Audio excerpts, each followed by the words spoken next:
아침 7시 알람이 울립니다. 당신은 겨우 몸을 일으켜 비틀거리며 부엌으로 걸어갑니다. 커피를 내릴까?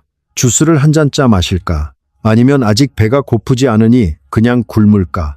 매일 아침 반복되는 이 사소한 선택 아래에는 사실 우리가 한 번도 진지하게 던져본 적 없는 질문 하나가 조용히 숨어 있습니다. 지난밤 내내 당신의 몸은, 더 정확히 말하면 당신의 위장은, 당신이 눈을 뜨는 바로 그 순간에 무엇을 가장 간절히 기다리고 있었을까요? 거의 모든 사람이 이렇게 대답할 겁니다. 글쎄, 아마 물이겠지. 물이 몸에 좋다잖아. 맞습니다. 하지만 바로 여기서 멈춰봅시다. 방금 당신이 말한 그것은 사실 정답이 아니라 그냥 이름표 하나에 불과합니다. 리처드 파인만은 이런 이야기를 자주 했습니다. 당신은 어떤 새의 이름을 세상의 모든 언어로 알고 있을 수 있다고. 한국어로도 알고, 영어로도 알고, 중국어로도 알고, 라틴어로도 알 수 있다고. 그런데 그렇게 모든 이름을 다 안다고 해도 당신은 그 새에 대해 사실상 아무것도 모르는 것이라고. 물이 몸에 좋다는 그 한마디를 아는 것과 아침 7시에 물이 당신의 몸 안에서 실제로 무엇을 하고 있는지를 이해하는 것은 완전히 다른 세계의 일입니다. 사실 우리는 살아가면서 이런 착각을 수없이 반복합니다. 어떤 것의 이름을 외우고 그 이름을 자신 있게 말할 수 있게 되면 우리는 그것을 이해했다고 믿어버립니다. 물은 좋은 것, 아침 식사는 중요한 것, 잠은 필요한 것. 이런 문장들은 너무나 당연해서 우리는 그 안을 한 번도 들여다보지 않고 그냥 지나칩니다. 하지만 파인만이 우리에게 남긴 가장 값진 습관은 바로 그 당연해 보이는 문장 앞에서 걸음을 멈추고 이렇게 묻는 것입니다. 그런데 그게 정확히 무슨 뜻이지? 안에서는 실제로 무슨 일이 벌어지고 있지? 이 단순한 질문 하나가 익숙한 세계를 완전히 낯설고 놀라운 곳으로 바꿔놓습니다.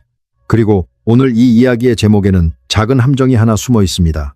우리는 그것을 영양소라고 불렀습니다. 하지만 아침에 당신의 위장이 가장 먼저 필요로 하는 그것은 사실 단 한 칼로리의 열량도 가지고 있지 않습니다. 열량이 전혀 없는 것을 두고 우리는 왜 첫 번째 영양소라고 부를 수 있는 걸까요? 그 이유를 이해하는 순간 당신은 당신의 몸을 지금까지와는 완전히 다른 눈으로 보게 될 겁니다. 미리 분명히 해둘 것이 있습니다. 오늘 이야기는 건강하게 살아라, 착하게 살아라 하는 도덕적인 잔소리가 아닙니다. 이것은 순수하게 기계의 문제입니다. 물리와 화학의 문제입니다. 당신은 아침에 눈을 뜨는 순간 이미 무언가가 부족한 상태로 하루를 시작합니다. 그리고 앞으로의 5분 동안 당신이 입안에 무엇을 넣느냐가 오늘 하루 당신이라는 기계가 매끄럽게 굴러갈지 아니면 삐걱거리며 겉돌지를 상당 부분 결정합니다. 이 채널에서 우리는 속이 텅 빈 조언을 던지지 않습니다. 그냥 물을 마셔라, 그게 좋으니까, 이런 식으로 말하지 않습니다. 대신 우리는 그 원리를 하나하나 분해합니다. 나사를 풀고 뚜껑을 열고 안을 들여다봅니다. 그래서 마지막에 당신이 무릎을 탁 치며 아, 당연히 그럴 수밖에 없구나 하고 스스로 깨닫게 만드는 것. 그것이 파인만의 방식이고 이 채널이 걷는 길입니다. 그리고 미리 하나만 흘려두겠습니다. 오늘 가장 충격적인 대목은 뒤쪽에 있습니다. 우리가 커피에 대해, 그리고 매일 아침 당신 스스로가 만들어내는 어떤 호르몬에 대해 이야기할 때입니다. 그 부분에 도달하면 당신이 매일 아침 반사적으로 하던 행동 하나가 사실은 최악의 선택이었다는 것을 알게 될지도 모릅니다. 자, 그럼 첫 번째 층으로 내려가 봅시다. 당신이 전혀 알아채지 못한 밤사이의 이야기입니다. 우리는 흔히 잠을 몸이 꺼지는 시간이라고 생각합니다. 스위치를 딸깍 내려서 전원을 끈 것처럼 아무 일도 일어나지 않는 정지의 시간이라고 믿습니다. 하지만 이것은 완전히 틀린 그림입니다. 7시간에서 8시간의 잠은 전원이 꺼진 시간이 아니라 오히려 몸이 가장 바쁘게 움직이는 정비의 시간입니다. 당신이 눈을 감고 아무것도 하지 않는 그 시간에 몸속에서는 야간 근무조가 한창 일을 하고 있습니다. 그 밤사이에 무슨 일이 벌어질까요? 몸은 낮 동안 손상된 조직을 수선합니다. 근육의 미세한 상처를 꿰매고 낡은 세포를 새 것으로 교체합니다. 하루 동안 쏟아져 들어온 수많은 기억들을 정리해서 오래 남길 것과 지울 것을 골라 장기 기억이라는 창고에 차곡차곡 넣습니다. 하루 종일 요동치던 호르몬의 균형도 다시 맞춥니다. 그리고 뇌 안에서는 특별히 흥미로운 일이 벌어집니다. 낮 동안 쌓인 노폐물을 씻어내는 청소 시스템이 밤에 본격적으로 가동됩니다. 이것을 글림프 시스템이라고 부릅니다. 로체스터 대학교의 마이켄 네더가드 연구팀이 밝혀낸 이 구조는 마치 도시의 지하에 깔린 하수도망처럼 밤새도록 뇌 구석구석을 흐르며 낮에 쌓인 찌꺼기를 실어냅니다. 당신이 깊이 잠든 사이 뇌는 스스로를 청소하고 있는 것입니다. 여기서 정말 흥미로운 점이 있습니다. 뇌는 왜 하필 밤에 당신이 잠들었을 때 청소를 할까요? 그 이유는 이 청소가 결코 공짜가 아니기 때문입니다. 낮 동안 뇌는 생각하고 판단하고 반응하느라 모든 자원을 쏟아붓습니다. 그 바쁜 와중에는 대청소를 할 여유가 없습니다. 그래서 뇌는 당신이 의식을 내려놓고 잠에 빠진 그 조용한 시간을 골라 밀린 청소를 한꺼번에 해치웁니다. 잠이 부족한 다음날 머리가 유독 무겁고 탁한 것은 바로 이 청소가 충분히 끝나지 못했다는 신호이기도 합니다. 잠은 게으름이 아니라 뇌가 스스로를 지키기 위해 반드시 치러야 하는 정비 시간인 셈입니다. 그런데 여기서 결정적인 반전이 있습니다. 방금 말한 이 모든 작업은 예외 없이 물을 소모합니다. 수선도, 정리도, 청소도, 몸속에서 벌어지는 거의 모든 화학 반응은 물이라는 무대 위에서만 일어날 수 있기 때문입니다. 당신은 잠자는 동안 물을 단 한 모금도 마시지 않습니다. 그런데도 밤새 물은 계속 빠져나갑니다. 숨을 내쉴 때마다 수증기가 되어 날아가고 피부를 통해 소리 없이 증발하며 신장은 밤에도 조용히 소변을 만듭니다. 당신이 완전히 가만히 누워 아무것도 하지 않는데도 물은 쉬지 않고 새어나가는 것입니다. 이 모든 것을 다 합치면 성인은 하룻밤 사이에 대략 0.5리터 정도의 물을 잃습니다. 아무 일도 하지 않고 그저 누워 있었을 뿐인데 말입니다. 이것이 무엇을 뜻할까요? 당신이 눈을 뜨는 바로 그 순간 당신은 이미 가벼운 탈수 상태라는 것입니다. 당장 위험한 수준은 아닙니다. 하지만 분명히 갚아야 할 빚 하나를 안고 하루를 시작하는 셈입니다. 비유하자면 이렇습니다. 당신은 매일 아침 물통장의 잔고가 마이너스로 돌아선 상태로 깨어납니다. 밤새 한 일이라고는 잠을 잔 것밖에 없는데도 말이지요. 그런데 이상하게도 우리는 이 빚을 좀처럼 알아채지 못합니다. 왜냐하면 몸은 물이 부족할 때 대놓고 목이 마르다고 소리치지 않기 때문입니다. 특히 아침에는 그렇습니다.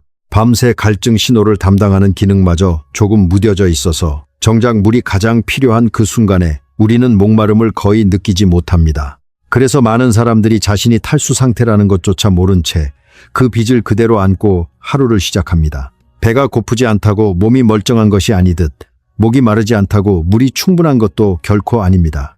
여기서 누군가는 이렇게 물을 겁니다. 물이 조금 부족한 게 뭐 그리 대수인가? 물은 그냥 물 아닌가? 목마르면 마시고 아니면 말면 되는 것 아닌가? 이 질문이 바로 두 번째 층으로 들어가는 문입니다. 그리고 이 문을 열고 들어가면 당신이 물이라는 것에 대해 가지고 있던 생각이 통째로 바뀔 겁니다. 왜냐하면 물은 결코 하나의 물질이 아니기 때문입니다. 물은 무대 전체입니다. 우리는 물을 아무 맛도 없는 그저 빈자리를 채우는 밍밍한 액체 정도로 생각합니다. 컵에 담긴 투명한 무언가, 목이 마를 때 넘기는 것. 하지만 몸 안에서 물의 정체는 전혀 다릅니다. 물은 채워넣는 무언가가 아니라 그 위에서 모든 일이 벌어지는 바닥 그 자체입니다. 몸속에서 일어나는 수천 가지 화학 반응은 물이라는 용매가 있어야만 비로소 일어날 수 있습니다. 물이 없으면 반응 자체가 성립하지 않습니다. 조금 더 깊이 들여다봅시다. 우리 몸을 이루는 세포 하나하나는 사실상 물주머니입니다. 세포 안쪽도 물이고 세포 바깥쪽도 물입니다. 영양소가 세포 안으로 들어가고 노폐물이 세포 밖으로 나오고 신경이 전기 신호를 주고받고 근육이 수축하는 그 모든 일이 물이라는 바다 위에서 벌어집니다. 단백질조차도 물속에 있을 때만 제대로 접혀 자기 모양을 갖추고 일을 합니다. 물이 부족해지면 이 정교한 구조들이 조금씩 흐트러지기 시작합니다. 그러니 물이 몸에 좋다는 말은 사실 너무 약한 표현입니다. 물은 좋은 것이 아니라 생명이 성립하기 위한 조건 그 자체입니다. 우리가 흔히 밍밍하다고 무시하는 그 투명한 액체가 실은 생명이라는 연극이 상연되는 무대 전체인 것입니다. 이렇게 상상해 봅시다. 당신의 몸은 거대한 공장입니다. 그 안에서 수천 개의 생산 라인이 동시에 돌아가고 있습니다. 그런데 이 공장에서 물이 하는 역할은 무엇일까요? 물은 모든 라인을 하나로 이어주는 컨베이어 벨트입니다. 부품을 실리로 나르고 완성품을 다음 공정으로 보내고 열을 식히고 신호를 전달합니다. 자, 이제 이 벨트가 느려진다고 상상해 봅시다. 부품은 제자리에 멈춰서고 작업자들은 서로 연락이 끊기고 완성품은 목적지에 도착하지 못합니다. 공장은 단지 조금 느려지는 것이 아닙니다. 여러 라인이 아예 통째로 멈춰버립니다. 물이 부족하다는 것은 바로 이런 상태를 뜻합니다. 그리고 여기서 무서운 점은 이 공장이 겉으로는 여전히 돌아가는 것처럼 보인다는 것입니다. 불은 켜져 있고 몇몇 라인은 움직이고 있습니다. 그래서 우리는 아무 문제가 없다고 착각합니다. 하지만 보이지 않는 곳에서는 이미 여러 공정이 삐걱거리고 완성품의 질이 떨어지고 있습니다. 몸도 마찬가지입니다. 가벼운 탈수는 요란한 경보를 울리지 않습니다. 그저 조용히 성능을 갉아먹을 뿐입니다. 이제 밤사이 위장 안에서 벌어진 일을 구체적으로 들여다봅시다. 밤에는 침이 거의 나오지 않아 마릅니다. 하지만 위장은 텅 비어 있는데도 밤새 조금씩 위산을 뿜어냅니다. 그리고 위벽을 보호하는 점액층은 시간이 지나면서 점점 얇아집니다. 그래서 아침이 되면 몸은 두 가지 일을 해야 합니다. 첫째로 얇아진 방어선을 다시 두껍게 칠해야 하고, 둘째로 잠들어 있던 소화기관 전체를 깨우는 종을 울려야 합니다. 그 종을 울리는 것이 바로 아침의 첫 물 한 모금입니다. 그 한 모금의 물은 세 가지 일을 동시에 해냅니다. 먼저 밤새 진하게 농축된 위산을 부드럽게 희석합니다. 마치 새 차를 우리기 전에 뜨거운 물로 찻주전자를 한번 헹구어내는 것과 같습니다. 다음으로 위벽에 있는 팽창 감각 수용체를 자극합니다. 물이 들어와 위가 살짝 늘어나면 이 수용체가 미주신경을 타고 뇌에 신호를 보냅니다. 자, 이제 소화를 시작할 준비를 하라는 신호입니다. 마지막으로 그 신호를 받은 소장에서 소화 효소와 담즙이 깨어나기 시작합니다. 이렇게 물 한 모금은 지루한 액체가 아니라 하루의 소화를 여는 방아쇠가 됩니다. 이제 세 번째 층으로 올라가 봅시다. 여기서 우리는 물을 가장 간절히 원하는 어떤 장기를 만나게 됩니다. 바로 뇌입니다. 아침에 일어났을 때 머릿속에 안개가 낀 것처럼 멍하고 생각이 텐뜨고 몸이 무거운 그 느낌, 우리는 그것을 아침의 안개라고 부릅니다. 그런데 이 안개는 대체 어디서 오는 걸까요? 먼저 놀라운 숫자 하나를 봅시다. 뇌는 몸무게의 겨우 2%를 차지합니다. 그런데 이 작은 기관이 몸 전체 에너지의 무려 20%를 먹어치웁니다. 몸무게의 50분의 1밖에 안 되는 기관이 에너지의 5분의 1을 쓰는 것입니다. 이렇게 에너지를 집어삼키며 쉬지 않고 일하려면 뇌는 극도로 정밀하게 조율된 화학적 환경을 필요로 합니다. 그리고 그 환경의 바탕에는 언제나 물이 있습니다. 뇌가 생각한다는 것은 결국 무엇일까요? 그것은 수많은 신경세포들이 전기 신호를 주고받는 일입니다. 그런데 이 전기 신호는 그냥 생기는 것이 아닙니다. 나트륨과 칼륨 같은 이온들이 세포 안팎을 드나들며 미세한 전압을 만들어낼 때 비로소 신호가 흐릅니다. 그리고 이 이온들이 자유롭게 움직이려면 반드시 충분한 물이 있어야 합니다. 물이 부족해지면 이온의 균형이 조금씩 어긋나고 신호의 흐름이 둔해집니다. 다시 말해 생각이 느려진다는 것은 결코 비유가 아닙니다. 그것은 물이 부족한 환경에서 전기 신호가 실제로 템떠지는 아주 구체적인 물리 현상입니다. 여기서 등장하는 또 하나의 놀라운 숫자가 있습니다. 몸에서 물이 개시 1%만 부족해도 뇌의 성능이 눈에 띄게 떨어진다는 것이 측정으로 확인됩니다. 몸무게 70kg인 사람에게 1%라면 1리터도 채 안 되는 양입니다. 그 정도의 부족만으로도 피로가 몰려오고 집중력이 흐트러지고 기분이 가라앉습니다. 2019년 뉴트리언츠라는 학술지에 실린 연구는 이런 현상이 특히 아침에 가장 뚜렷하게 나타난다는 것을 보여주었습니다. 이유는 분명합니다. 밤새 물이 빠져나가 몸이 가장 마른 시점이 바로 아침이기 때문입니다. 그러니 이렇게 정리할 수 있습니다. 아침에 머리가 멍한 것은 당신이 게을러서도 아니고 의지가 약해서도 아닙니다. 그것은 물이 부족한 뇌에서 자연스럽게 일어나는 화학 현상일 뿐입니다. 당신의 잘못이 아니라 기계의 상태입니다. 그리고 이제 당신은 곧 알게 될 겁니다. 바로 이 순간 많은 사람들이 반사적으로 커피잔에 손을 뻗는 그 행동이 어쩌면 지금 할 수 있는 가장 나쁜 선택일 수도 있다는 것을 말입니다. 자, 이제 오늘 이야기에서 가장 충격적인 대목에 도착했습니다. 커피의 함정입니다. 여기서 당연한 반문이 나옵니다. 커피는 정신을 번쩍 들게 해주는데 왜 그것을 아침에 가장 먼저 마시면 안 된다는 걸까요? 이 질문에 답하려면 세 개의 층을 차례로 벗겨내야 합니다. 첫 번째 층은 이뇨작용입니다. 커피는 가벼운 이뇨제입니다. 신장을 자극해서 몸에서 물을 더 많이 내보내게 만듭니다. 자, 그런데 지금 당신의 몸은 어떤 상태였습니까? 밤새 0.5리터를 잃고 이미 물이 마이너스인 상태였습니다. 그 상태에서 커피를 마시는 것은 무엇과 같을까요? 바닥에 구멍이 뚫려 물이 새고 있는 물통에 물을 더 짜내라고 화학약품을 부어 넣는 것과 같습니다. 겉으로는 무언가를 채워 넣은 것 같지만 실제로는 더 빠르게 새어나가는 것입니다. 두 번째 층은 위산입니다. 카페인은 가스트린이라는 호르몬의 스위치를 댑니다. 이 호르몬은 위에게 산을 뿜어내라고 명령합니다. 그런데 지금 당신의 위는 어떤 상태입니까?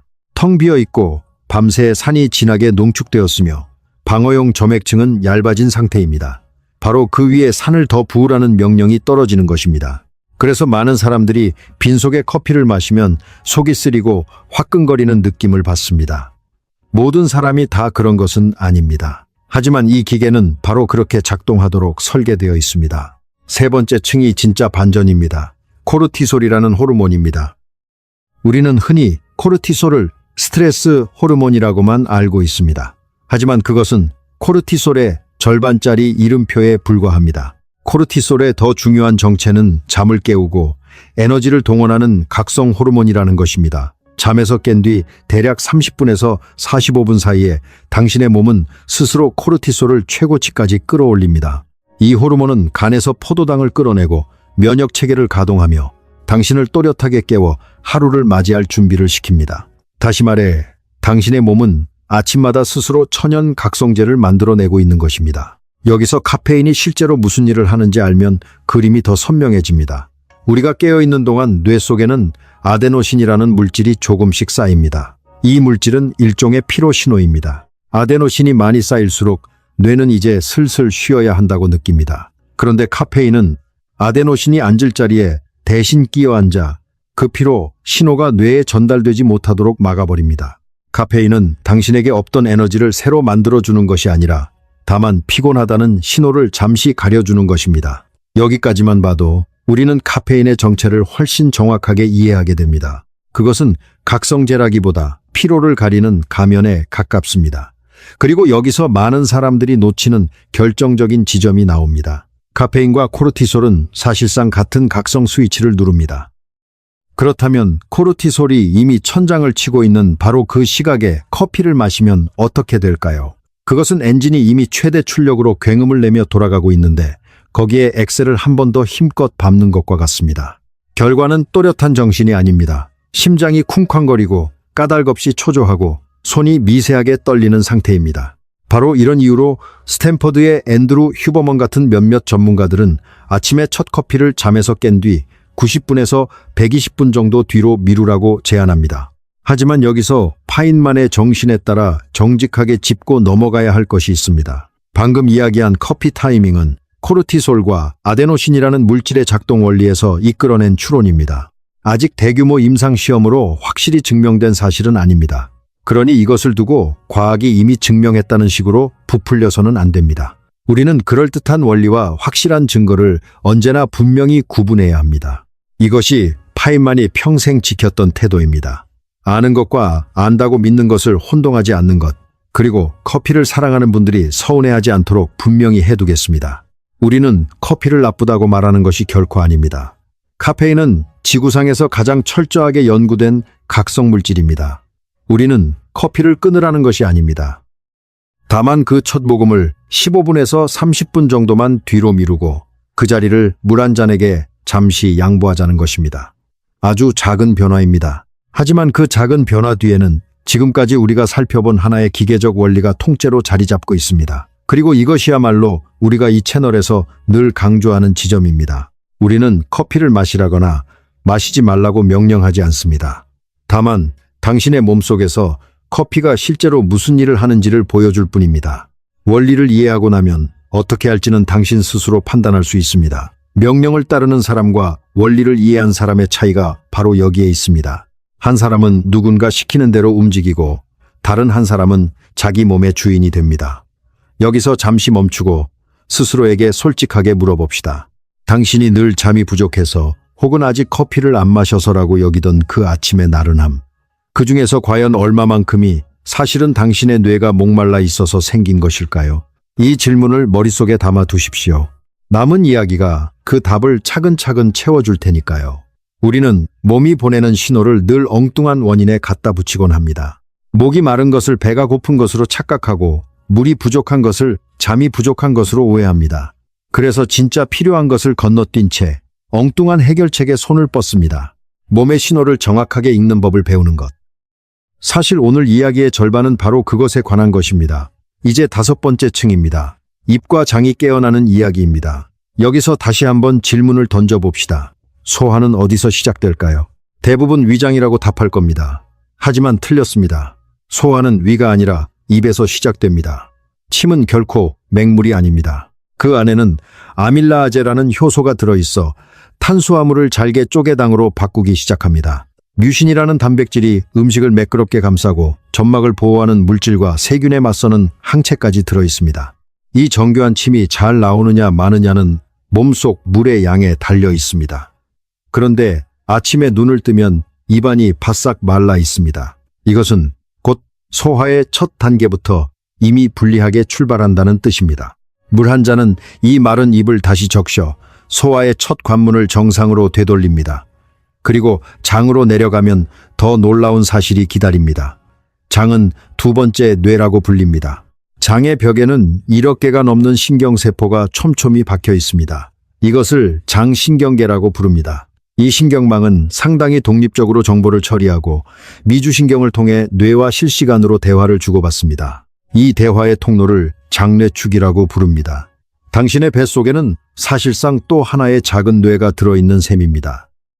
우리가 흔히 직감이라고 부르는 것, 긴장하면 배가 아프고 마음이 편하면 소화가 잘 되는 그 모든 경험이 사실은 이 2개의 뇌가 끊임없이 나누는 대화의 흔적입니다. 그리고 이 대화가 매끄럽게 이어지려면 여기서도 역시 물이 필요합니다. 신호를 전달하는 신경도 그 신호가 오가는 환경도 결국 물 위에서 작동하기 때문입니다. 여기서 진화의 관점에서 아주 파인만다운 이야기를 하나 덧붙이고 싶습니다. 먼 옛날 우리 조상들에게 아침에 눈을 뜨고 가장 먼저 해야 할 일은 거의 언제나 물을 찾는 것이었습니다. 그것은 생존의 첫 번째 우선순위였습니다. 물가로 가서 물을 마셔야 그날 하루를 살아낼 수 있었습니다. 수백만 년의 시간 동안 우리 몸은 아침에 물을 하루가 시작된다는 신호로 받아들이도록 학습해 왔습니다. 당신의 몸속 깊은 곳에는 아직도 그 오래된 리듬이 새겨져 있는 것입니다. 우리는 스마트폰을 들고 냉장고 문을 여는 현대인이지만 우리 몸의 설계도는 여전히 물가를 찾아 헤매던 수백만 년 전의 조상에게서 물려받은 것입니다. 그 오래된 몸은 아침에 물 한 잔을 여전히 하루의 시작을 알리는 신호로 기다리고 있습니다. 우리가 그 신호를 잊었을 뿐 몸은 한 번도 잊은 적이 없습니다. 이 원리를 확인시켜주는 아주 일상적인 관찰이 하나 있습니다. 빈속에 물을 마시면 장의 운동이 시작되고 위대장 반사라는 반응이 켜집니다. 많은 사람들이 아침에 물 한 잔을 마신 직후에 화장실이 급해지는 것은 바로 이 때문입니다. 이것은 신비한 마법이 아닙니다. 오히려 당신이라는 기계가 정확하게 제대로 작동하고 있다는 확실한 증거입니다. 이제 6번째 층으로 넘어갑니다. 여기서 우리는 비판적 사고의 진짜 모습을 보게 됩니다. 아침에 뇌를 깨우려면 당이나 탄수화물을 곧바로 넣어야 한다는 믿음, 아주 널리 퍼져 있는 생각입니다. 일어나자마자 뭐라도 달콤한 것을 먹어야 뇌에 연료가 공급된다는 것입니다. 그럴듯하게 들립니다. 하지만 정말 그럴까요? 파인만이라면 이렇게 해부했을 겁니다. 그 말이 그럴듯하게 들리는 것은 사실이지만 우리 몸은 그렇게 허약하지 않다고. 간에는 글리코겐이라는 저장고가 있습니다.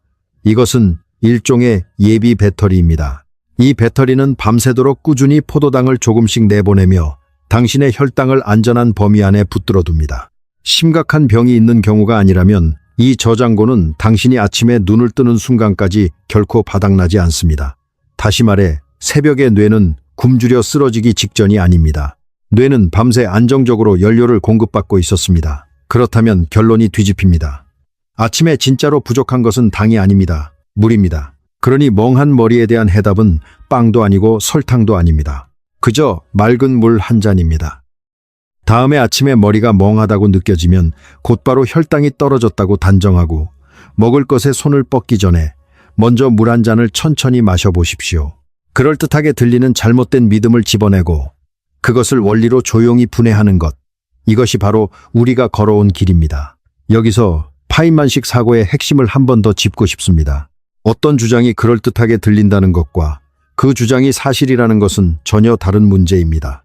아침에 당을 넣어야 뇌가 깬다는 말은 얼핏 논리적으로 들립니다. 뇌는 포도당을 쓰니까, 자고 일어나면 그것이 떨어졌을 테니까 채워줘야 한다는 흐름이 자연스러워 보입니다. 하지만 우리가 실제로 몸의 구조를 확인해 보면 그 전제 자체가 틀렸다는 것을 알게 됩니다. 간이라는 저장고가 밤새 혈당을 지키고 있었기 때문입니다. 그럴듯함에 속지 않고 한 걸음 더 들어가 실제 구조를 확인하는 것. 이것이 잘못된 상식으로부터 스스로를 지키는 유일한 방법입니다. 7번째 층은 원리가 결정하는 양의 문제입니다. 그렇다면 대체 얼마나, 어떻게 마셔야 할까요?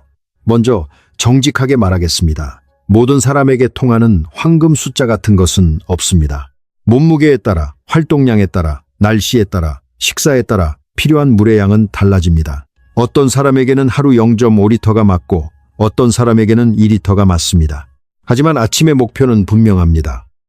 밤새 생긴 부족분을 부드럽게 메워주는 것입니다. 벌컥벌컥 들이붓는 것이 아니라 말입니다. 실용적인 기준을 드리겠습니다. 대략 200에서 400ml, 그러니까 한 잔에서 2잔 정도의 물을 상온이나 약간 따뜻한 온도로 준비하십시오. 그리고 2분에서 3분에 걸쳐 천천히 나누어 마십니다. 다른 무언가를 먹거나 마시기 전에 먼저 말입니다. 왜 찬물보다 미지근한 물이 나을까요?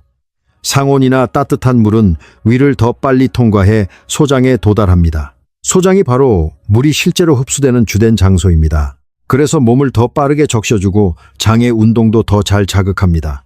위가 예민한 사람에게 불편함도 덜 줍니다. 찬물을 마시면 몸이 그것을 데우느라 칼로리를 조금 더 태운다는 이야기가 있습니다. 사실이긴 합니다. 하지만 그 양은 무시해도 좋을 만큼 아주 미미합니다. 여기서 반드시 짚어야 할 안전 경고가 있습니다. 몇 분 안에 1리터가 넘는 물을 한꺼번에 들이붓지 마십시오. 빈속에 물을 엄청나게 많이 마시면 병이 낫는다는 식의 주장을 일부 전통의학이라는 이름으로 퍼뜨리는 경우가 있는데 여기에는 탄탄한 근거가 없습니다. 오히려 너무 빠르게 많은 물을 몰아 마시면 혈액 속 나트륨 농도가 묽어질 수 있습니다. 이것을 저나트륨 혈증이라고 부릅니다. 심하면 대단히 위험할 수 있습니다. 무엇이든 지나치면 해가 됩니다. 물조차도 예외가 아닙니다. 그렇다면 내가 물을 제대로 마시고 있는지 가장 정직하게 알려주는 척도는 무엇일까요? 바로 소변의 색깔입니다. 옅은 빗집 같은 노란색이면 좋은 상태입니다. 진한 사과 주스처럼 색이 짙다면 물을 더 마시라는 신호입니다. 반대로 완전히 맑은 물처럼 투명하다면 물을 너무 많이 마시고 있는 것일 수 있으니 조금 줄이는 편이 좋습니다. 당신의 몸이 매일 당신에게 색깔로 정직하게 보고서를 써주고 있는 셈입니다. 복잡한 계산도 값비싼 기계도 필요 없습니다. 그저 매일 아침 잠깐 눈으로 확인하기만 하면 됩니다. 우리는 흔히 건강을 챙기려면 대단한 지식이나 장비가 있어야 한다고 생각하지만 사실 몸은 이미 우리에게 가장 정직한 신호를 매일 보내고 있습니다. 문제는 그 신호를 읽는 법을 아무도 가르쳐주지 않았다는 것뿐입니다. 여기서 유명한 미신 하나를 깨고 넘어가겠습니다. 하루에 물 8잔을 마셔야 한다는 그 말. 이것은 1945년에 나온 어떤 권고에서 비롯되었습니다. 그 권고는 하루 약이 0.5리터의 물을 이야기했는데 여기에는 음식 속에 들어있는 물까지 전부 포함되어 있었습니다. 그런데 사람들은 뒤에 붙은 그 중요한 조건을 그만 잊어버린 것입니다.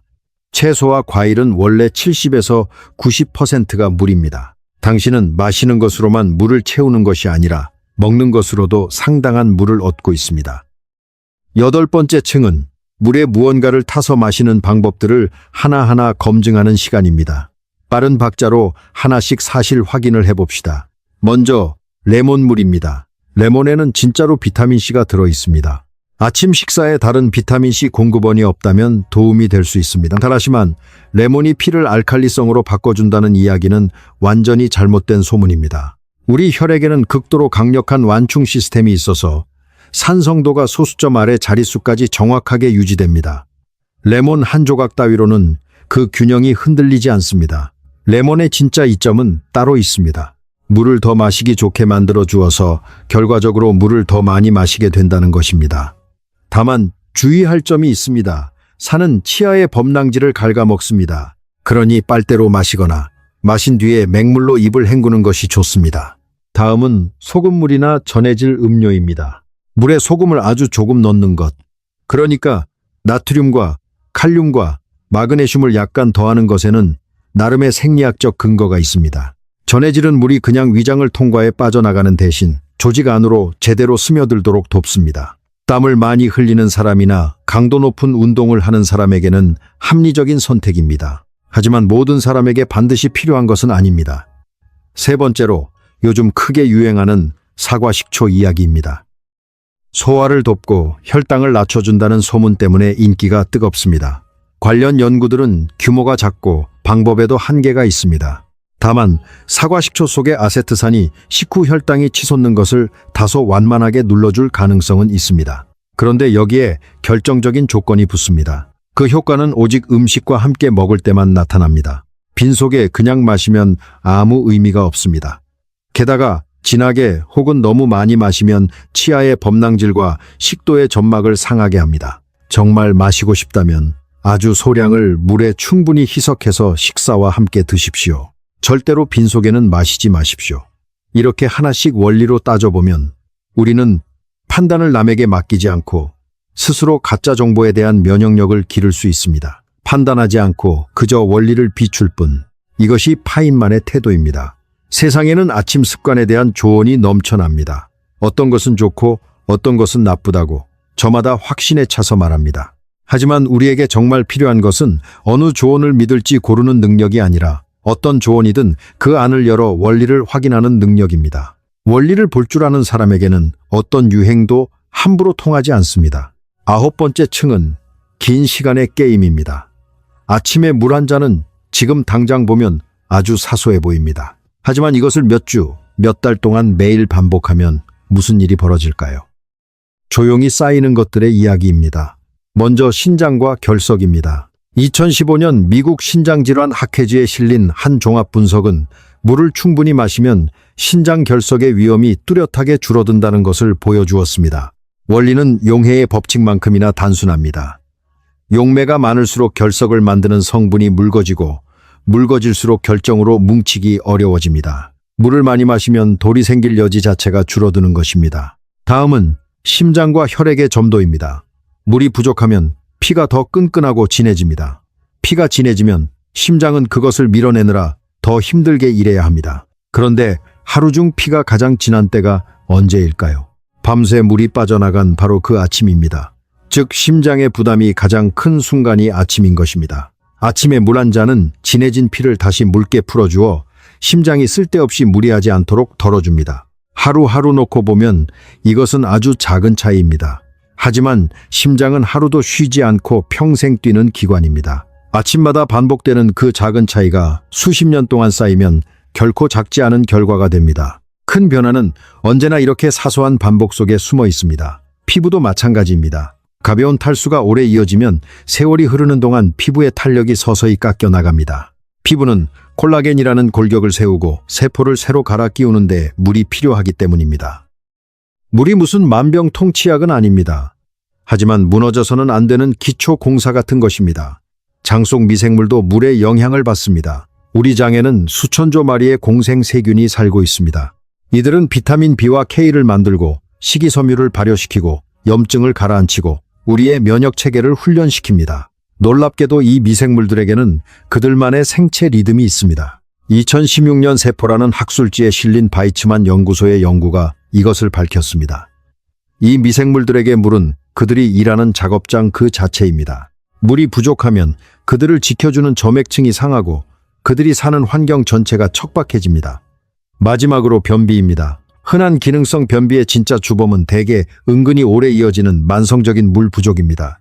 대장은 대변에서 물을 다시 빨아들이는 기관입니다. 그런데 몸에 물이 부족하면 대장은 대변에서 물을 더 악착같이 회수합니다. 그 결과 대변은 돌처럼 딱딱하게 말라버립니다. 젖은 시멘트는 관을 매끄럽게 흘러내려가지만 마른 시멘트는 관 속에 단단히 굳어 걸리고 맙니다. 물 한 잔이 하는 일은 바로 그 시멘트를 마르지 않게 지켜주는 것입니다. 이제 이 모든 이야기를 하나로 모아봅시다. 오늘 우리가 확인한 가장 큰 그림은 이것입니다. 우리 몸은 스위치처럼 딸깍 켜지고 꺼지는 기계가 아닙니다. 몸은 리듬입니다. 아침은 전원이 확 들어오는 순간이 아니라 천천히 열리는 한 짝의 문에 가깝습니다. 그리고 그 문이 열리는 매 단계는 다음 단계를 준비합니다. 그 문을 여는 첫 번째 단계가 바로 물입니다. 물은 이어지는 도미노를 쓰러뜨리는 첫 조각입니다. 물이 들어오면 소화가 준비되고 효소와 담즙이 깨어나고 신장이 여과를 시작하고 뇌가 안개를 걷어내며 밝아지고 장이 움직이기 시작합니다. 이 모든 것이 첫 조각 하나에서 시작됩니다. 그래서 아침에 물 한 잔은 단순히 목을 축이는 행동이 아닙니다. 그것은 하루라는 긴 연쇄 반응의 첫 번째 신호이자 잠들어 있던 온몸의 기계에 시동을 거는 첫 회전입니다. 우리가 이 사실을 알든 모르든 몸은 매일 아침 이 순서를 정확하게 따릅니다. 다만 그 순서를 이해한 사람은 자기 몸이 무엇을 기다리는지 알고 그것을 제때 건네줄 수 있습니다. 여기에 딱 맞는 비유가 하나 있습니다. 솜씨 좋은 정비사는 몹시 추운 겨울밤에 차에 시동을 걸 때 결코 곧바로 엑셀을 밟지 않습니다. 그는 잠시 공회전을 시켜 엔진 오일이 구석구석 스며들 시간을 줍니다. 오일이 골고루 퍼진 뒤에야 비로소 차를 움직입니다. 빈속에 마시는 물 한 잔이 바로 그 첫 번째 공회전입니다. 아침 식사는 연료입니다. 그리고 물은 그 연료가 깨끗하게 타도록 돕는 윤활유입니다. 연료를 넣기 전에 먼저 윤활유가 돌아야 하는 것입니다. 이제 처음에 그 장면으로 돌아가 봅시다. 아침 7시, 알람이 울립니다. 지난 8시간 동안 당신의 몸은 조용히 스스로를 수선하고 청소하고 정리하며 거의 0.5리터의 물을 써버렸습니다. 소화기관은 출발 신호를 기다리고 있고 뇌는 아직 탈수의 안개 속에 잠겨 있으며 신장은 밤새 농축된 첫 소변을 밀어낼 준비를 마쳤습니다. 그리고 바로 그때 당신이 다른 무엇보다 먼저 물 한 잔을 따라 마시는 순간 당신은 이제 톱니바퀴 하나하나가 맞물려 돌아가는 모습을 또렷하게 볼 수 있습니다. 누가 그렇게 하라고 시켜서가 아니라 당신이 이 기계가 어떻게 작동하는지를 스스로 이해했기 때문입니다. 어제까지 당신에게 물 한 잔은 그저 아무 생각 없이 넘기던 무언가였습니다. 하지만 오늘부터 그 한 잔은 온몸이 조용히 기다려 온 하루의 첫 신호가 됩니다. 마지막으로 파인만이 평생 사랑했던 하나의 생각으로 이야기를 맺겠습니다. 물 한 잔을 깊이 이해한다고 해서 그 물이 시시해지는 것이 아닙니다. 오히려 너무 익숙해서 보이지도 않던 하루의 한 동작이 갑자기 경이로운 일로 살아납니다. 파인만은 이렇게 말하곤 했습니다. 더 많이 안다고 해서 세상의 아름다움이 사라지는 것이 아니라고. 물놀은 오히려 세상의 아름다움을 더한다고. 그리고 가장 위험한 것은 모르는 것이 결코 아닙니다. 정말로 위험한 것은 이미 다 알고 있다고 착각하는 것입니다. 당신은 예전에도 물이 몸에 좋다는 것을 알고 있었습니다. 하지만 이제 당신은 왜 그런지를 압니다. 아무 생각 없이 따라하는 조언은 며칠이면 잊힙니다. 하지만 원리를 이해하면 그것은 평생 당신 곁에 남습니다. 생각해보면 오늘 우리가 한 일은 그저 물 한 잔의 정체를 파헤친 것뿐입니다. 하지만 그 작은 질문 하나를 끝까지 따라간 끝에 우리는 밤사이의 정비 작업과 뇌의 청소 시스템, 세포 속의 바다와 전기 신호의 흐름, 호르몬의 리듬과 진화의 흔적까지 만났습니다. 이것이 파인만이 세상을 사랑한 방식입니다. 아주 사소해 보이는 것 하나를 붙잡고 왜 그렇지? 그 안에서는 무슨 일이 벌어지지? 하고 끝까지 물고 늘어지면 그 평범한 것은 어느새 우주만큼이나 깊고 놀라운 것으로 변합니다. 세상은 원래부터 경이로웠습니다. 다만 우리가 이름표만 보고 그냥 지나쳤을 뿐입니다.